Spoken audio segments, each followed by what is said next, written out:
welcome to From Change to Change. I am Consuela Gaines, better known as Sway. I am Dr. Matthew Green.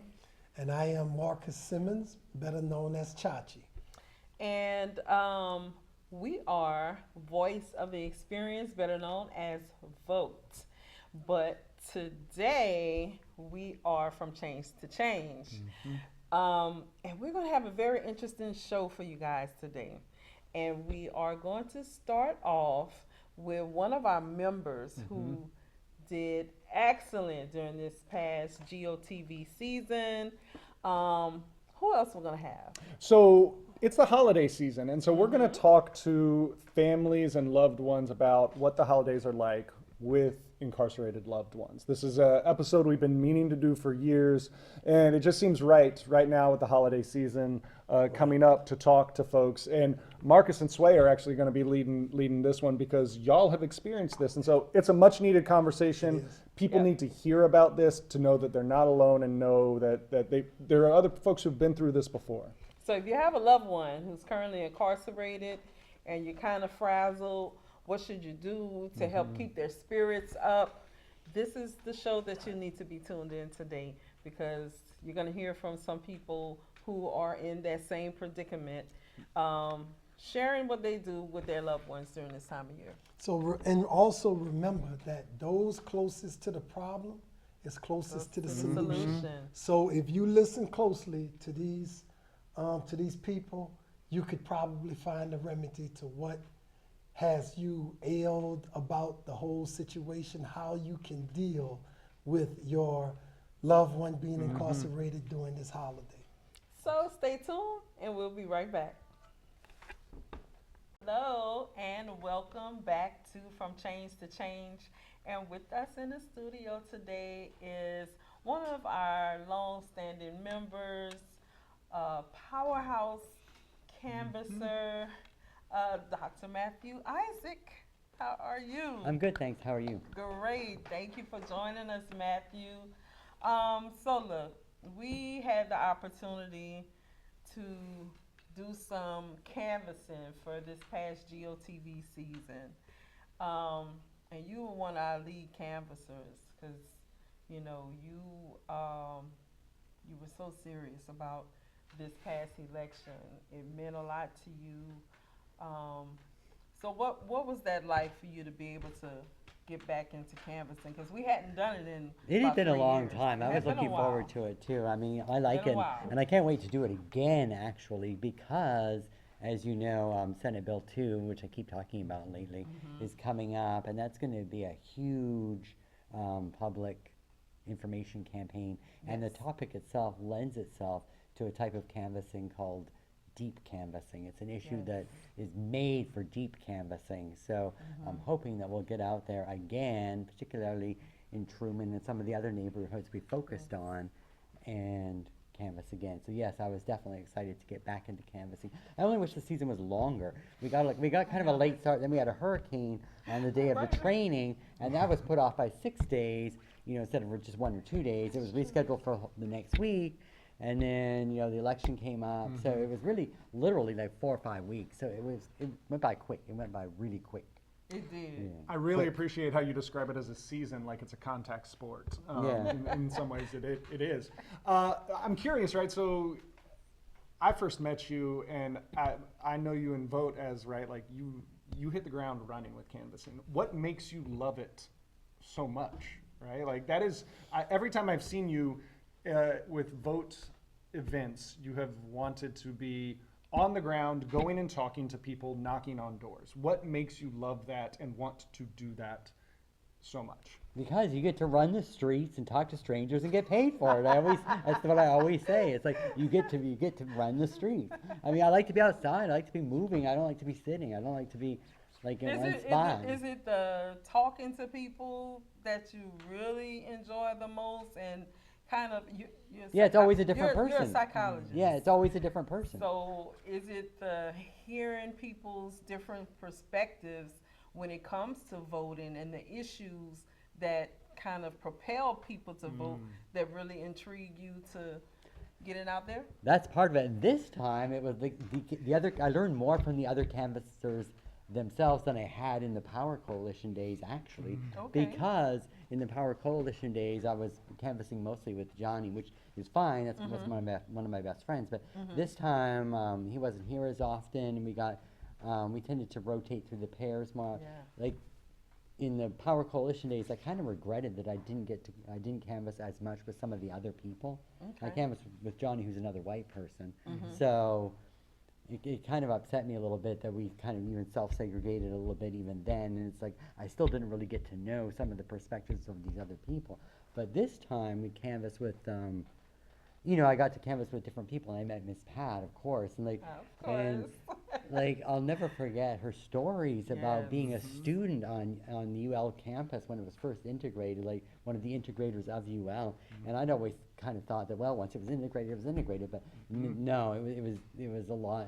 It was a it was lot a came study with in resilience to get that degree Yeah. under those conditions. So Yeah. there was that, and then people, and I know I was frustrated when people were like, we were canvassing Truman and some of these other neighborhoods, and people were, the other canvassers were sitting around reminiscing about what it was like. Some of the canvassers are older than I am even. Right. I'm 57, but some of these people are older than that. Right. And they were reminiscing about which club was where back in the day and stuff. And I was always kind of frustrated. I'm like, well, can we just focus on today and get this job done that we have to do, because we are getting paid, so we're not paid to tell stories. But it occurs to me today. you actually but, are. I mean, no, in a way. but You actually are. but it not those maybe stories. not But those. but it occurs to me today, because I was thinking about like the Oasis Coterie has their scheduled meeting is supposed to be tomorrow night. I don't know if it's going to happen because it's the holiday. I don't know them, but I'm going to go and check it out I anyway. love those Oasis Coterie meetings. Yeah, it's just around the corner. Well, it's really around like Yeah. 3 corners from me, but it's close. Yeah. But so I was thinking about Truman and how Shauna had said and you had said that vote is focusing on Truman. And I was thinking about like, well, how can we? And then I was thinking about like, oh, I like to do like neighborhood events, like when we were like in the Zip. And we did that party that nobody came to. Right, And it's right. like, I bet it was so much fun. Don't like, remind but me, it was so much man. fun to like make the phone calls. Like, I talked to like I had to call this like huge guy named Big G and ask him for garbage cans. And I mean, there's nothing that's not fun about that. Come on now, that's crazy. yeah. But so I was thinking, okay, well, what can we do this time with Truman? I was thinking back to these stories that people were telling. It's like, well, maybe we can like uplift the history of the neighborhood, like give the neighborhood a sense of pride by uplifting it somehow, by like presenting its history somehow in some kind of show or like some kind of presentation, or just like leveraging these stories. I thought originally about like using those to motivate people to canvass by incentivizing people putting those stories about the neighborhood that they're canvassing and that they grew up in There's a lot of history on in our those streets, 'cause online look, board. I tell you, like you brought up Miss Pat's name, like the Oak Barn area. She told me stories about that area, and I was like, wow, she knows this history around Lafayette. So I can assume, even with Marcus having grown up in Truman, Yeah. the stories that I hear from him, I'm like, wow, you're serious? From Citto's and all these different spots in Truman. It's like, I'm like, there is some history there that people tend to forget Yeah. about. Yeah, and not I really think appreciate. that history, if people are growing, like kids growing up in Truman now see, or even Washington Heights, wherever it is, they just see the neighborhood as it is now. And they Right. don't know that it was like a vital part of the fabric of the city at one point Right. and made its own contributions. And So, I think that often happens with cities and spaces as generations come and go, is people forget that local history, especially because, I mean, you think about Miss Pat and UL, right? Like an Yeah. institution, how often that just gets minimized to, it was integrated in 19 whatever it is, and you don't get that story of resilience, of resistance, of perseverance, of Yeah. the backlash that she experienced. and honestly, at I think UL. UL's done a poor job with that in some ways because Well, yeah. because I mean, I used to say that when I was teaching there, there was a picture of like one of the first black students there. It was literally a frame picture above a photocopy machine in the library. It's like a picture above a photocopy machine. That's your test. That's that's the way you memorialize, or that's the way you remember integration. You stick up somebody's picture in a corner, like, and to get to the photocopy machine, you had to go. It was like away from everything. Away Well, from, I think it was horrible. there's It was an important, horrible. like there's an important aspect to Pick that, the right? worst Because spot for it to be having in. an accurate The most history obscure and spot. having an accurate memory of that history means you would have to reckon with some of the issues we have today, because there's a direct line from that history to a lot of what we see today. And so Yes. I would say some of Well, it is people are trying probably to erase that purposeful. history. People are I would- trying. yeah. People are trying to like not talk about that history. There are laws in some states that prevent, Louisiana that forbid And try to talking erase. about that history. And so when we're thinking about this, one question I thought about as you were talking, right? So canvassing and mobilizing and living up to vote's name with getting people out to vote. There's part of it that's education, and there's part of it that's mobilizing, right? Like spurring people into action. How do you see those two things working when you go out and canvass? Because I'll be honest, I think a lot of the viewers probably have never been canvassing in their life. Yeah. But you're right, Sway said, you're a pro. So share a little bit with folks about, like, beyond just you love it, you get to talk to people, Yeah, yeah, right? yeah. But there's like this aspect of education, but then also getting people to move into action. Well,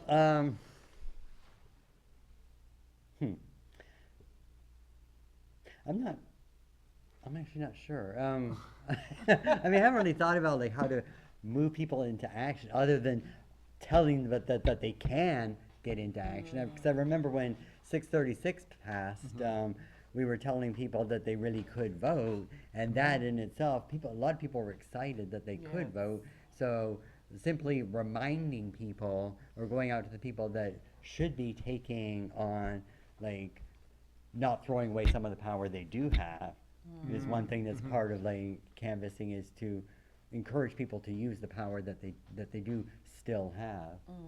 You know. And I think that's probably part of our problem in our communities, is that we don't realize the power that we have. We try to put it on a certain group of people and say, no, they're the ones with the power, they're going to do what they want to do, and don't realize you have more power. I mean, even at a local know. level, those city council meetings are open. I mean, Yeah. I mean, I don't go to them. I can't sit still that long. But things like that. People don't do those things. Right. I think about it as and we talked after this past election about how close some of those races are at the local level, and canvassing, right? Like Sway, you're mentioning that power, right? Like part of community organizing is the organizing, right? Getting everybody together, because Yes. you can sway an election, Yes. and I think it's interesting the ways that people do and oftentimes can come together for that common purpose and cause, and how important the, like what we call the ground game or the legwork in that actually is. Well, I mean, like when we think back to the 2019 gubernatorial election here, the Power Coalition's mobilization of, black voters by canvassers had a lot to do with reelecting the governor. It was an important. It was like several percent that these people were like multiple times more likely to vote. The percentage that voted in this election, or in that election, I should say, was several times higher than you would have expected based on those particular voters' past history. 'Cause we targeted infrequent voters and wanted to get them out that time, and they did. And the election, I mean, that kind of thing, the margins in elections are like 3 to 4%. So yeah. if you can increase the turnout by that much, that would help. I mean, we saw that in the most recent gubernatorial Yeah. election, which had the lowest turnout in like 50 years. Yeah. And then what happened in the runoff election with the mayor's race, that had an effect there about getting the right people out, which Chris Williams was here a couple episodes ago talking Right. about targeting specific areas to get the vote out and to mobilize people to vote. Yeah. Yeah, and hopefully we can do that again with SB2. Like Consuela was just talking a couple days ago about like targeting families with children. Yes. Yeah. Like my next door neighbor, for example, there's there's so many kids in that house. I mean, some of them are cousins and stuff, but there's like 4 or 5 either siblings and or cousins in the extended family, teenage boys who are black, and it's like, you can't tell me that mom has got to be concerned. I mean, come on now, right? Yeah. I mean, mobilizing that mom. And we have to start having those deep canvassing conversations like Matt was mentioning, going into the neighborhoods and talking to parents and caregivers of children, because what could come behind SB2 um, is is traumatic to communities, to see kids from 17 to 14 incarcerated. And I read the little fine print. They're saying for any crime. They want to make it seem like it's just for the more serious crimes, but they better read that fine print. It says for any crime. And you know what I think about when I see it? Because we've heard that argument about it's only for serious crimes. I think about the 9-year-old in New Iberia who was charged. And I think it's actually going to be used more as a threat. Now, I shouldn't say more as. I think it's going to be used a lot more than people realize, because they can threaten to charge you as an adult to try to coerce you to do something else. But that's like not an effective way.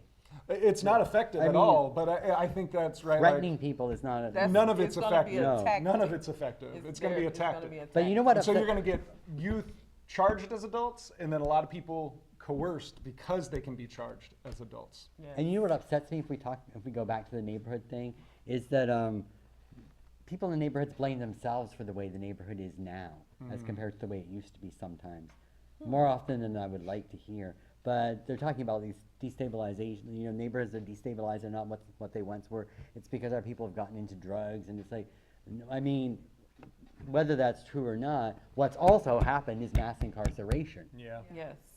Something Yes. from the outside has been brought, a deliberate Lack of force. healthcare, lack of and- jobs, lack of transportation. And they keep making the school to prison pipeline wider and wider, which is what they're doing with this thing, right? I mean, we've talked a lot about Louisiana is tops in the things we don't want it to be and bottom in the things it should be. So It's moved from school to prison pipeline. It's preschool yeah, to prison pipeline, because they're locking up children as young as 9 years old until they're 18 years old. So we've got a lot of work to do We do. in this campaign that will be starting off more than likely in January, because it will be on the ballot in March. Yep. So you guys just stay tuned. Thanks, Matt, for Thank coming you. and joining us. That was I told 15 you, minutes. That was told you. 15 minutes. Did I get my told- 15 minutes? I told you that 15 minutes was going to 15 by minutes of fame. extremely fast. He That's was like, cool. that's 15 minutes. But thank you, Matt, for joining us. Thank you so much. We'll have you back. Enjoy the holiday weekend. Thank Thank you. I mean, I don't want to say happy Thanksgiving, because people say it's like celebrates the destruction of a culture, but it's still my favorite holiday, so I gotta wish people something. Yes, thanks. All And right. we will be back. Thank you. And welcome back with our next beautiful guest, Miss Danny Trahan. Yeah. Trahan. The French way. Some people say Trahan, some people say Trahan. We are in Lafayette. Welcome, Danny. Hey. And so we wanted to bring Danny on because there are some people who really don't understand what holidays are like for people who are incarcerated, and even more so for their families. And Danny has an incarcerated loved one. And we kind of wanted to talk to you about how is that looking, with Thanksgiving, Christmas, because when a person is incarcerated, they're not the only ones doing time, right? Yep. That's a true statement. And it's very difficult during the holiday season, even more so than during the regular time of the year. During the holiday seasons, I know from experience, people go on suicide watch. People commit suicides while they're incarcerated during a lot of the holidays. And one of the things that kind of contributes to that is the lack of contact with their loved ones. And so, Danny, you and your loved one. Y'all stay connected. Yep. What is that like right now with the holidays approaching? What is I actually just wrote, me and my loved one are very big on letters. We write letters all the time. So I actually just wrote him a letter about visitation and around the holiday season. So I don't feel as though, well, I was just encouraging him that, whenever he is there, that he may be the only light that some people see, even in the darkest place around this holiday season, because a lot of people are grieving, a lot of people are Yes. down. So just to be mindful whenever people are asking him to do things or looking out for another person. As for me and my family, like you said, it's not only him that's incarcerated at times. It has to do with all of us. Him not being there, he already grieves enough not being there to give our kids Christmas gifts and things like that. But this year, it's going to be a lot different, but I'm going to try to make the best of it. I am excited that we get more than one day to spend during holidays. So I don't know. It's going to be very different, but we're going to see. I do know that, visitations in itself is important, or a phone call in itself is important around the holidays, because a person could be one day from, committing suicide or being Right. on suicide watch Right. and things like that. So I do feel as though if you have an incarcerated loved one, that you should definitely reach out to them, especially around this time, and don't just push them to the side and forget about them when you're so caught up in doing life yourself. Yeah, I think it's important that people set some type of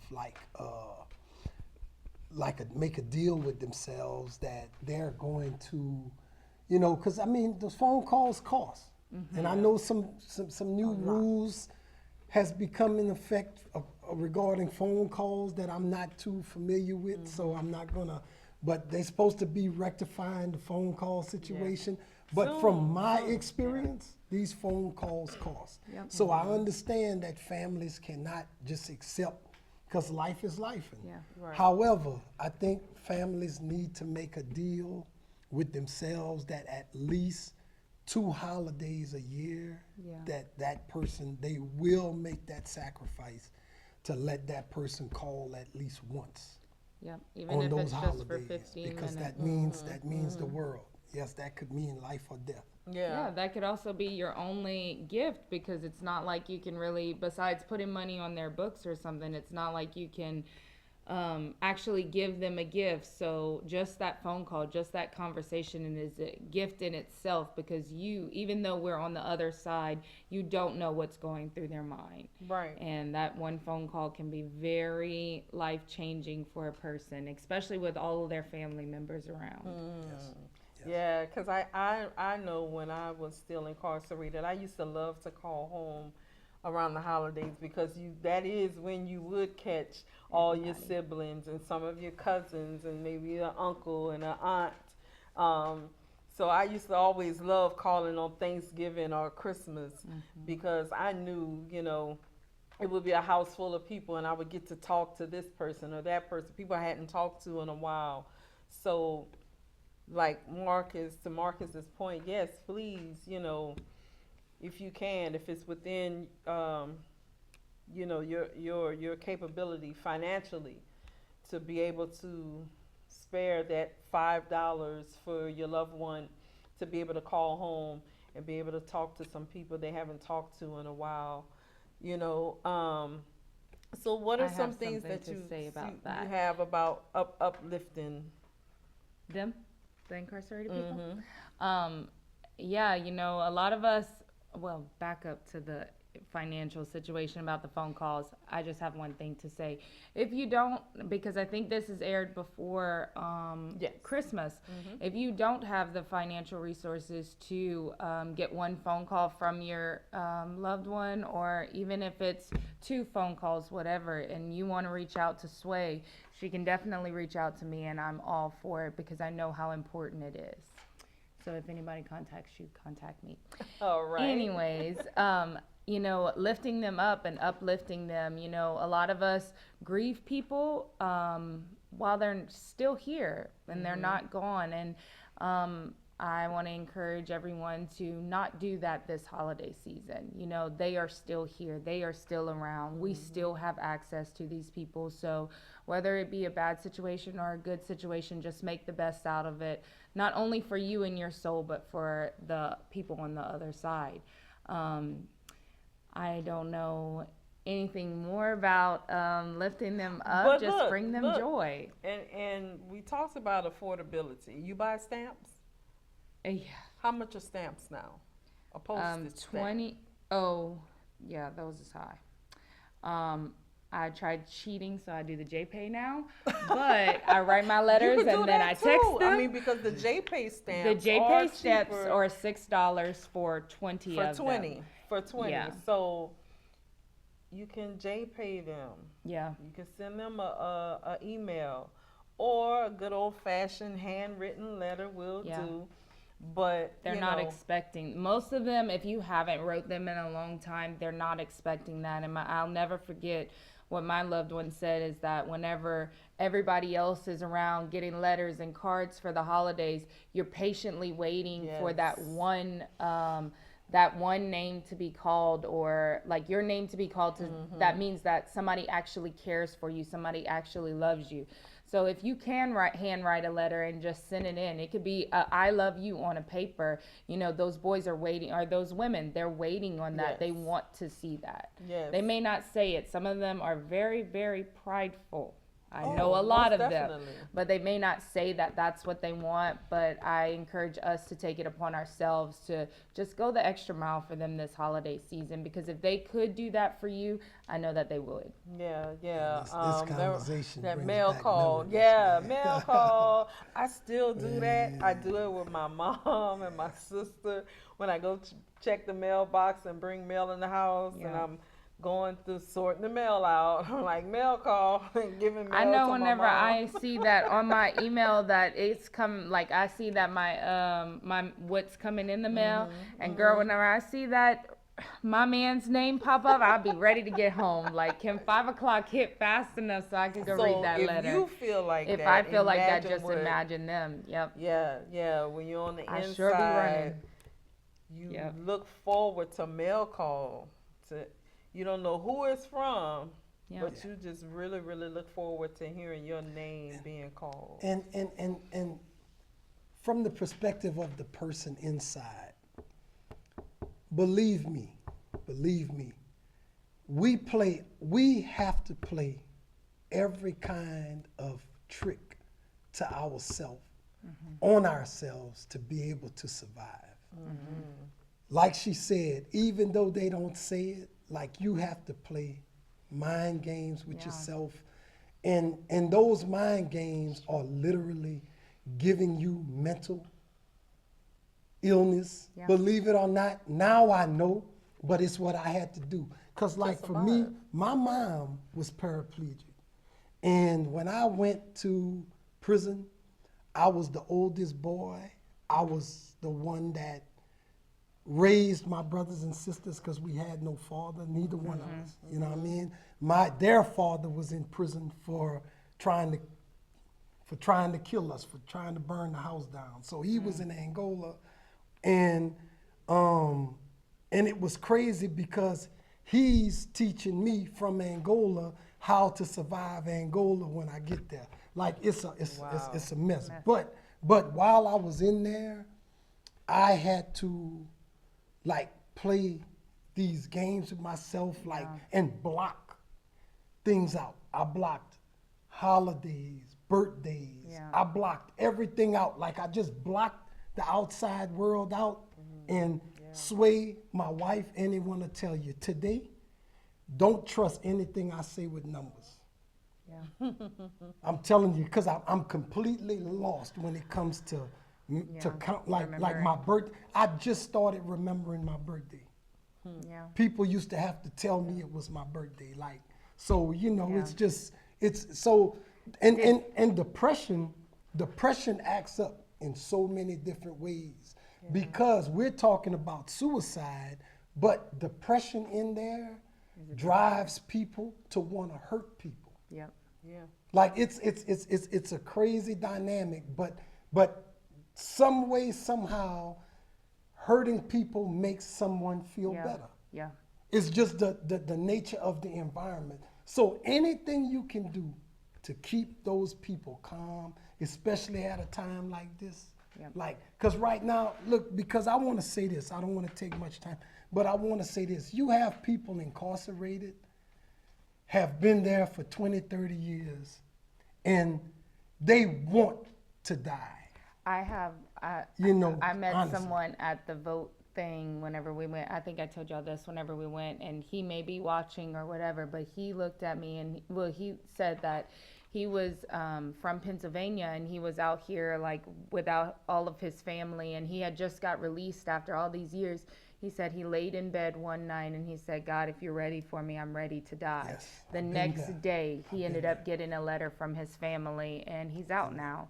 But yeah, it is very, and that depression thing, you know, it has an effect on one person. It could have one cell could be so depressed and so just out of it, but it affects every other cell on that Yes, entire yes, tier. yes, That yes, one yes, negative, yes, yes. that energy from that one negative person, Yes, and yes. Just the heat Yeah. from getting in trouble. You bringing the free people to Yep. to our house, and now we all under observation. You know, you brought the heat to us. So Right, you right. know yeah. So that's why this episode is very important having you on here, because that's a side that we don't normally talk about Right. on this series. And this in 25 we need to have more realistic I agree.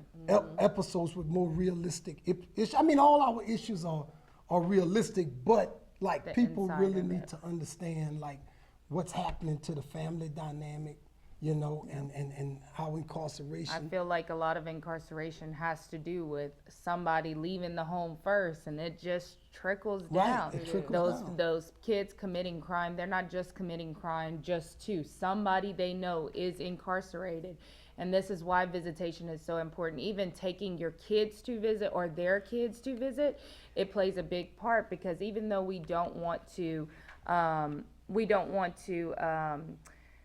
bring them into a bad place or things like that, that's still that one hug from that parent Right. can literally change, make their whole Christmas, Yes. versus the parent itself as well. That one hug from their child can completely change their Christmas.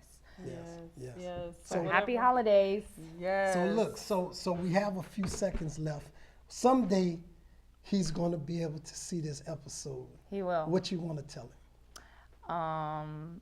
Well, he knows I'm here now, but whenever he does, I am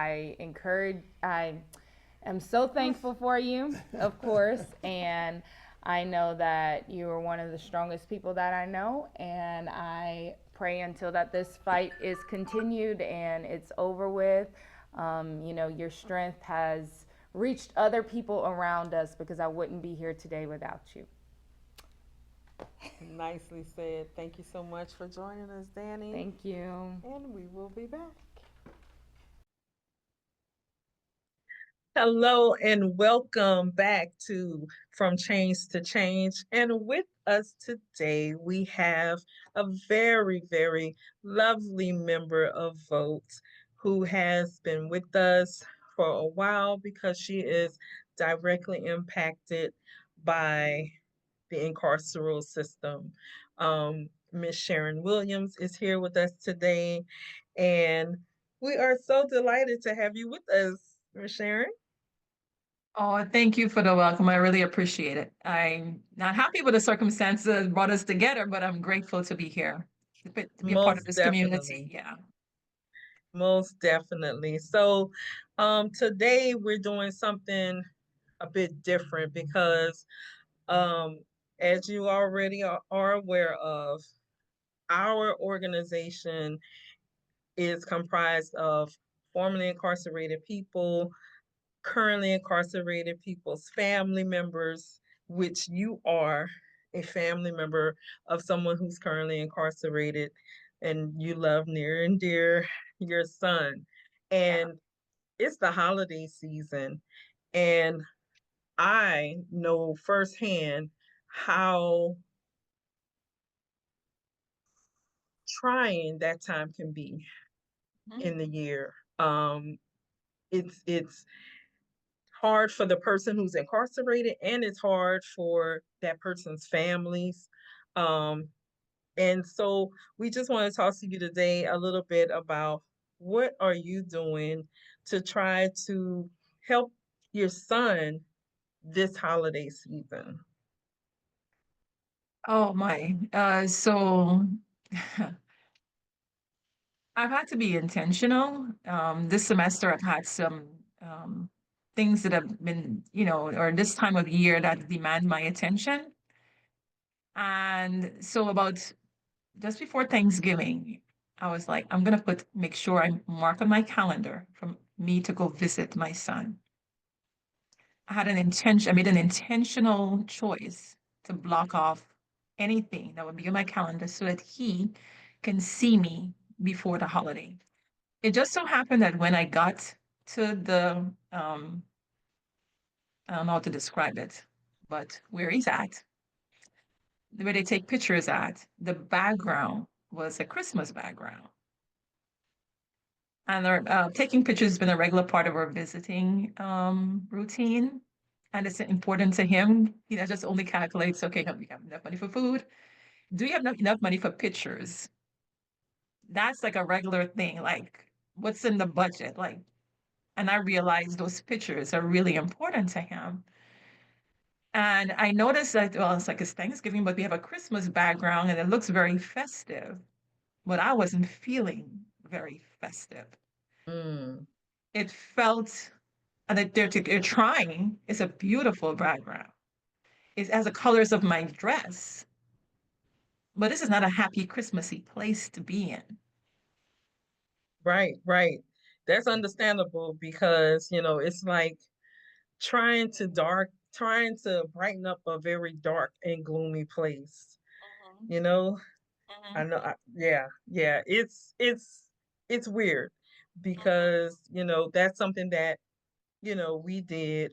Um, I used to help decorate the prison, the women's prison, um, and it was kind of weird for a while doing it, but then it's the appreciation of those of us who are still incarcerated, who have to be there away from our loved ones. mhm, We appreciated it, you mhm, know, even though we were away from our family, away from the normal celebration of holidays. mhm, Um, so just being able to see the decorations and take pictures with the, holiday backgrounds behind mhm. us, those memories are, Yeah, yes. yeah. So Sharon, go ahead. I do I want to was add gonna something. say Go ahead. you mentioned something Mhm, that I think probably for people who are not formerly incarcerated or have an incarcerated loved one, probably went over their head because they're not familiar with this. But you mentioned thinking about pictures and thinking about the cost. And when it comes to staying in contact and being connected to loved ones, I think a lot of people who have never come in contact with the incarceration system, mhm, they don't know everything, every piece of connection, everything costs, and sort of what the toll on families and on incarcerated loved ones is. So I was wondering if you could just sort of just to tell folks, right, like not share too much, but just tell folks, right, like about how that impacts your ability to stay connected. My goodness. It's a constant thing. I know I wouldn't have made it if I didn't have friends here and there making contributions towards my son's upkeep, whether it's in his books or, my mom giving me money, here when you go and use this or having to ask, it's expensive. There's a cost to the family. Now, I do want to preface everything I'm saying.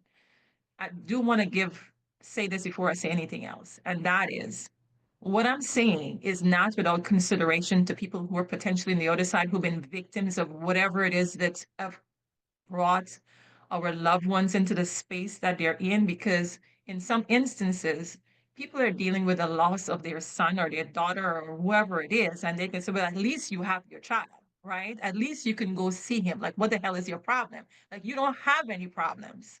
We can't see our child. So I'm not saying or sharing what I'm sharing without deep regard and understanding of the fact that there are people who are mothers and fathers in families who are going through the holiday without being able to see their son or their daughter. They're visiting their loved one at a gravesite.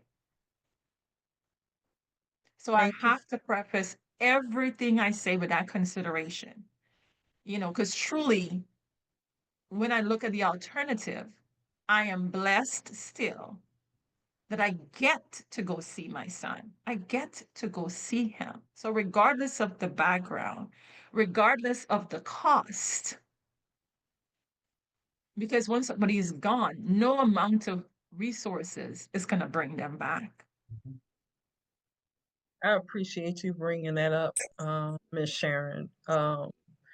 Because you're right, some people are probably looking and saying, oh, why are they wanting to talk about, how someone who's incarcerated is, spending their holiday season? Who cares? They committed crimes. We have those people who feel that way, and they have the right to feel that way. And we most definitely aren't, like you said, we don't want to um, be insensitive to the fact that there are some families who some people who are incarcerated um, are the defendants who may have really brought some harm to people. So we're not, but we're that's not our focus. Yeah, That's not our I focus. get that. I do get that. Yeah. Um, I've learned so much in the system, and Matt, to answer your question, um, um, yeah, there is a cost. Um, I think that I've learned so much by being a part of this process.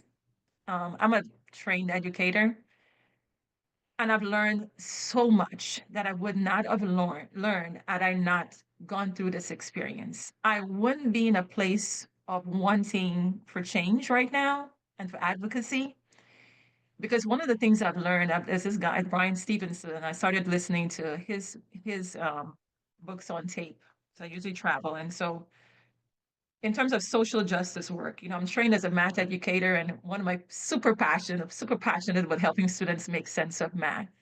But because of my journey with my son, and because of some of the things I've experienced, where a child may have, a student may have come back into the classroom, and I didn't know what his background was, that he might have been arrested as a juvenile or whatever. I didn't know, but I just remember the whispers in the teacher's lounge. And I kind of just picked up, intuitively that, oh, to let him back in and blah, blah, blah.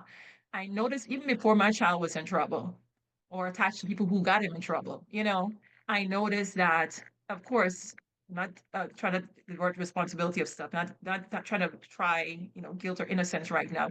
But one of the things I've learned from Brian Stevenson's book, we may have more than one, but the one I'm listening to right now with Just Mercy, is that every person that is convicted of a crime is guilty of the crime.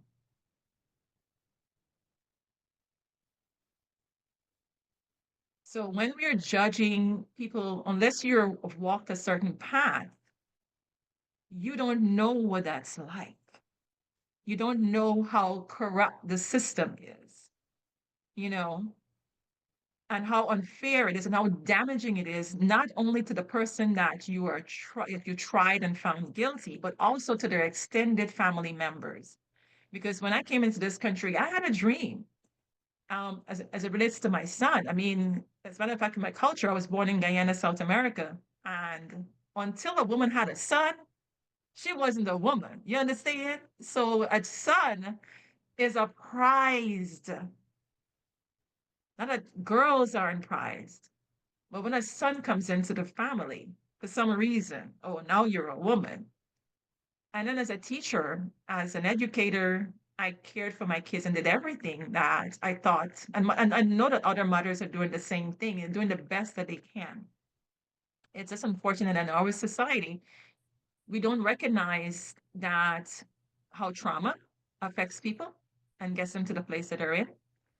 How, and I think I've heard something, I think it's Myron Goldman, I think, or somebody else. No, it might have been Terry Crews. I think it was Terry Crews. It was Terry Crews. That was short. So he said, people do what um, they do. Everyone in the world is doing the best they can. I'm paraphrasing here. Everyone in the world is doing the best they can with the wisdom that they have.